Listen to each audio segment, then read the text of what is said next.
If you're trying to figure out why some products go viral while the one you just added to your store is barely getting any clicks, this video is 100% for you. So, ChatGPT has Sell the Trend as the #1 product research tool in the world, and as the founder, I've personally seen hundreds of thousands of products come and go from total flops to absolute cash machines. And here's the crazy part. These winning products have generated over $500 million in revenue for our merchants. So yeah, I know a thing or two about what makes a winning product actually a winning product. And today, I'm gonna break down what I call the 500 million product research formula. These are the 8 simple ingredients that every successful product needs to have, because the wrong product is gonna cost you time, money, and serious emotional pain, while the right product is absolutely gonna print money for you and get you to that promised land. And if you stick around till the end, I'm dropping a bonus ingredient. It's kind of like the secret spice that is gonna pull everything together and make everything actually work. So let's get into the first ingredient, and honestly, the most important one: wow factor. I'm sure you've heard this before. You want to find products that are gonna wow people, that are gonna make people wanna stop whatever they're doing and pay attention to your ad, right? So the best way to do this is to find products, the ones that will allow you to basically stop the scroll. You want people to, who are zombie scrolling, let's say on TikTok, to stop whatever they're doing and check out your product. And this is a perfect example of a product that is going to disrupt the scroll, right? It's a really cool basketball type of product. If you like basketball, you put it in your room and you can kind of practice throwing this basketball, or just for fun. And what's cool about it is that once you throw the ball in there, it'll just kind of come back to you. So as you can see from this engaging video, it's a really cool product that is really gonna stop the scroll. Now, on the other hand, you want to avoid selling products like toilet paper or any kind of these common products. And we've seen this mistake done many times where people are trying to sell products that are not exciting. They're not really exciting dropshipping products. They're common products. It's like a normal looking necklace, in this example, toilet paper, or anything that you can basically find anywhere. Those are the kind of products that you can absolutely want to avoid selling, right? The second most important ingredient for any kind of winning product would be finding products that are problem solvers. And why do we like products that are problem solvers? Because people have problems, right? Everybody has a certain level of discomfort or problems that they are facing. Finding products that are gonna solve their problems, these are almost guaranteed sellers, right? If you can find the right product that is not saturated, that is really a problem solver product, it really almost sells itself. So as you can see here, these are the perfect type of products, right? We have the posture corrector, which is a famous dropshipping product, super popular, as well as any kind of these ab rollers, right? So both of these products solve a problem, right? One is correcting your posture. People who have problems, back aches, any of these kind of posture problems, this was a very popular product that solves this kind of problem. And the reason it sold so well is because it had the 2 qualities. It was a wow product because you hadn't seen products like that before, or if you have seen them, they were a bit of a different tweak on this product, but also it solved the problem. And that's the key here, solving a problem. And then obviously the ab roller, weight is obviously a common problem for a lot of people. And then this is something that can help you resolve that kind of problem. So these are really the classic type of problem-solving products, but not every product that you sell has to be like a major problem type of solver. So you can sell products that solve smaller problems, right? Like for example, this product that just kind of helps you stop things from falling into your drain. These are not major problems that you might have, but they still solve a problem, like an actual problem that you have in your household. So it's important to think about what kind of problems are you solving, and they don't always have to be a medical issue or anything like that. They can be simple problem solvers. Another example is solving different types of problems, right? So this product right here solves the problem of laziness. No, just kidding. Solve the problem of not having enough time, right? If you don't have time to cut your vegetables, this is a great product that is going to save you time. So again, another example of a problem solver that is not going to be a medical issue or anything like that. So the next ingredient would be emotional connection. These are the kind of products that you would sell to a passionate audience. So in this example, we have a pet product, right? Pet parents, they will spend almost any money for their pets because they look at their pets as part of the family, right? So it's an actual audience that is very passionate about their pets. And these products are super easy to sell because you are really targeting on people's emotions, right? You're hitting people in the feels, and that is usually the best way to sell product, right? You don't want to sell people's minds, you want to sell their feelings. And if you've watched any of my previous videos or any of the videos on Sell the Trend, we always recommend that you are not selling the features of the product, but the benefits, right? The next ingredient would be good profit margin. You always want to make sure that when you're selling products, you have enough of a cushion in the price that you're selling so you can make money. You don't want to be selling products at barely break even or, with just a few dollars of profit, because you're literally just not going to make it, right? So the recommendation here would be selling products at minimum of 3 times the cost, right? So if a product costs $5, minimum you're selling it at $15. But this is not the full story, right? So we don't just want to sell products at this kind of formula of, 3x the cost, because ultimately you want to sell the product based on the benefit of the product. You want to sell the product based on the value of the product as opposed to just based on the cost of the product. So if you look at a product and you say to yourself, I can sell this product that I bought for $3 from the supplier, I can sell it at $25 because the value, right? The value that this product gives to the consumer is way more than $9, which is what a 3x multiplier would be. The value is way more. So why am I selling it for 3x when I can sell it for 5x, 6x, 10x, right? So let's talk about our profit zones, right? These are what I consider are the, go, no go for selling a product. At $25 plus, this is the ideal zone of profit margin that you want to be selling a product at. You want to at least be making $25 per sale on a product to be in what I consider a good zone, right? A good profit margin zone. If you move over to the, okay zone, which is anywhere between $15 to $25, it's still a good zone. You can still make a profit. You can still sell products that are only going to give you anywhere between $15 to $25. But again, I consider that just an okay zone. Now, if you get into the under $15 profit margin, I consider that, the red zone. You don't really want to be selling products that are under $15 in profit margin because of all the things that I said before. You are not going to be able to turn a profit considering some of the other stuff that you have to sell, whether it's platform fees, whether it's ads. So what you want to do is, in a situation where you are still want to sell those kind of products, what you need to do is you got to think of how are you going to bring that profit margin up from being in the red zone to something that is in the okay or ideal zone. And for that, I recommend cross-sells, upsells, quantity breaks, any of these kind of marketing initiatives that you can do to bring up that price up, right? So if you are selling products that are in that warning zone, consider quantity breaks. Instead of selling one product, right, sell multiple products for a discount, right? So sell one for $20, but sell two for a 10% discount to the customer. Now, in that case, it entices them to buy 2 items. So now they're giving you $40, or maybe 3 for a 25% discount. So now they're giving you $60 minus the 25% discount.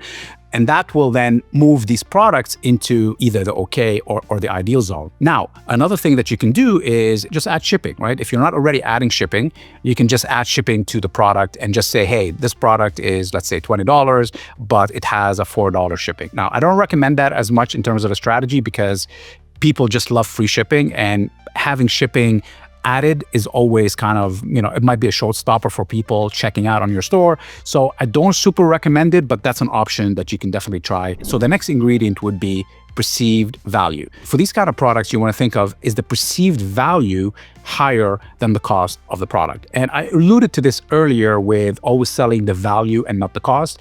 And this is exactly really what I was referring to, right? So in this example, we have 2 watches. The watch on the left is a Rolex watch, $15,000. The watch on the right is, I don't even know what brand that is. It's $37, right? You can probably, find it from a supplier for a few dollars, right? So the 2 watches visually look the same. So for somebody who wants to have a nice looking watch that can give them that Rolex feel, but they don't want to spend $15,000, you can sell them this watch at a heavily discounted rate of $37, and they are willing to pay this money because the perceived value of this item is higher than the cost that you would pay for it. You can probably pick this up for $3, $4. So that is what the perceived value can give you, the power of perceived value can give you, and that's why it's a really important part of this formula. In the same token, you don't want to sell products that have a very low perceived value, cheap looking products. These are the kind of products that you want to absolutely avoid. If you look at this product yourself and say, hey, even though I like this product, it kind of looks cool, but it just doesn't give me this feeling that this is a premium type of product, you probably want to step away from that product. You probably want not to want to sell that product. Now, a good way to capitalize on perceived value is to make sure you have quality images and quality videos. That's a great way to even take products that are, have a good perceived value, but are not presenting very well on your website. Make sure that you are using the correct images with correct videos. Here's an example of a product where it is very cheap to source from like an AliExpress or any of these other suppliers, but looks good on pictures, right? So if you look at this product right here, it looks very nice. It looks like very trendy, and it looks like it has a higher value than what you can buy this product at. So you can sell this for $27, but the reality is you can buy this for a few dollars from AliExpress, right? So this is a product that actually looks way better than what the cost is, right? This is another good product where visually it looks super nice. You can also sell this in bundles as well. You can sell multiples of this as well. This is another product that looks super nice, but you don't really need to spend a lot of money to source this product. And again, sell the value of the product and not the cost. And for something like this, you can sell it for $31, but you don't really have to spend that from the supplier. Next piece of our formula of what to look for when you're looking for winning products is niche versus broad. So these are two products here that represent the niche and the broad. So on the left here, we have a dog product, pet collar, which is a very niche product. I mean, it's still a big niche, but it's still a niche product. It's still for the pet niche. And then on the right here, we have like a phone case, right? So this is something that everybody has a phone. It's a very general, very broad type of product. Both these products can be sold and can be sold successfully. The key is whatever product that you're picking, you have to make sure that there is an audience, right? Whether it's niche, whether it's general, make sure to sell to an actual audience. I've seen it many times where people are selling products that have no audience, right? Something that is so super niche where you don't have enough people that are gonna be able to buy this product from you. So you gotta make sure that you are either finding something that has a super passionate audience like pets, or something that is so general that pretty much everybody would want to buy. Next ingredient to our formula is retail availability. Basically, can you find this product at your local Walmart or Target, right? Can you find this product available in a general place? And if you can, if the answer is yes, that's not the kind of product that you want to sell. We want to be selling products that are going to force people to say, hey, I don't even want to bother finding this on Amazon. I'm just going to buy it from this ad that I see in front of me because it's so amazing. I have to buy it right now. You've enticed me with your amazing ad. You've enticed me with your amazing landing page. So that's very important, is we want to make sure that we are selling products that are going to get people to click that buy button. And that's why we don't really want to sell products that are available at Walmart. And if you are going to sell a common product, so, like looking at these steak knives here, for example, not the kind of products that you want to sell, but if you are going to sell a product like a steak knife, it better be some amazing steak knife, right? It's got to be some steak knife that turns into like a hairdryer or something like that. It's going to be like, you're going to blow you away, right? So it's if you're going to sell common products, these products better have something super special about them that is going to entice people to buy them from you. So avoid common products and focus on products that are not available locally. The next ingredient that we have here is seasonality. So seasonality means, are we selling products that are currently in season? So it's a lot easier to sell products that are part of a particular holiday or a particular season because those products already come with an inherent audience ready to buy those products. So if we are selling these example products that we have here, things that are around Valentine's or Christmas, you can sell these products and they will sell a lot easier. But the key also, you still got to sell winning products. You don't want to sell roses on your website because you can get roses anywhere. You don't want to sell these kind of products that are still available everywhere. You will still want to be selling winning products. Same thing with this Christmas product. It's a cool, trendy kind of little lamp that you stick in your wall. It's still a Christmas product, but it's still a cool product, a winning product for the Christmas season. So the key is that even though you are selling seasonal products, you also want to make sure that you are selling winning products for that season. So now we come to our bonus ingredient, which is really the spice ingredient, the one that is going to make everything taste better and this formula really work and all the other ingredients work better together. And that is product trend. So selling products that are in trend is going to really make everything so much easier. You always want to be swimming with the current and then against the current. So what we have here is the product life cycle that you should really know about. In the beginning, we have the introduction. So this is the phase of the product's life cycle where we are just being introduced to the product. So, brand new product, nobody's ever heard of it. And this is the phase where everybody starts to kind of, at least the really knowledgeable dropshippers or the dropshippers that are getting their products from Sell the Trend, they're gonna start selling this product, right? So this is the introduction. The audience is starting to see ads for this product on Facebook and TikTok, and this is the introduction phase. Then after that, you got the growth phase. So the growth phase is where people decided that, yes, this product is working, our ads are working, and they're gonna start pushing the products. And that's when other dropshippers are gonna start noticing that there's a lot of ads about this product. You're gonna start to see these ads flood TikTok and Facebook and all these other platforms. This is the growth phase. This is the phase where people are making the most amount of money. And then you have the saturation part of the life cycle. In this saturation part of the life cycle, this is really where there's a lot of misunderstanding of what saturation is. And a lot of people say, oh, don't sell saturated products. And I 100% disagree with the concept of what saturation is. So saturation is not a bad thing, because saturation, what that means, it means that the market is saturated with this product. But the good thing about that is that also the audience is very well aware of this product, right? They've already seen your competitors' ads for this product, and if you now have a new ad for this product, they're already going to be willing to buy because they've already seen this product. They're already familiar with this product. They know what this product is about, and now you have a better chance of selling this product. Of course, the competition here is heavier, but this is not a terrible place to be selling a product. Not as good as the growth phase, but not a terrible place. Now, the place where you definitely don't want to be selling is the decline phase of the product. This is where the product has been oversold. Everybody who is really interested in buying this product has already kind of bought it. There's enough ads about it. And this is the phase where you really don't want to be selling this product. You can definitely sell the product in the introduction and the growth phase. And this is kind of like the phase where you can sell the product. You can sell the product still in the saturation phase, but you definitely don't want to sell the product in the decline phase. And now that you know what the product life cycle is, let's look at a product on Sell the Trend, at least a chart from Sell the Trend that shows you what a typical product would look like if you're looking at it on a chart. So you see here in the beginning, this is kind of like the introduction phase. This is the phase where some stores already started adding it and some people are already starting to jump on selling it, but it hasn't really gotten to the point where a lot of stores know about this product. And then you got a little bit of lull here, and then here is the growth phase, right? This is the phase where everybody kind of knows about this product. People are starting to sell it. The smart drop shippers have already, been scaling it. And this is where you get into the saturation phase, where you see a lot of stores have added this product and a lot of stores have started selling it. Now let's look at another chart which shows us the decline phase of this product, right? So you can see here, big growth here, big growth, big escalation, big scaling of a lot of stores. A lot of stores are selling the product right here.